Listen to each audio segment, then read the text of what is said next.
মাস আসলে বিভিন্ন ধরনের সমস্যা তৈরি হয়, যেমন লেবুর দাম বেড়ে যায়, শসার দাম বেড়ে যায়, খেজুরের দাম বেড়ে যায়।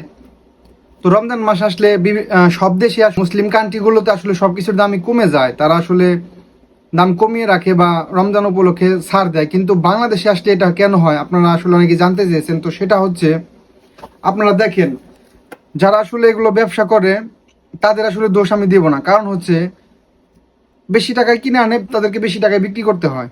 কিন্তু আমরা যদি সাধারণ পাবলিক যারা নিম্ন মধ্যবিত্ত পরিবারের মানুষ, তারা আসলে কিন্তু লেবু কিনে খেতে পারে না, কারণ তাদের কাছে টাকা নেই। তারা কষ্ট করে উপার্জন করে, উপার্জনের টাকা দিয়ে তারা আসলে লেবু কিনে খেতে পারে না, শশা কিনে খেতে পারে না। কিন্তু কিনে কারা?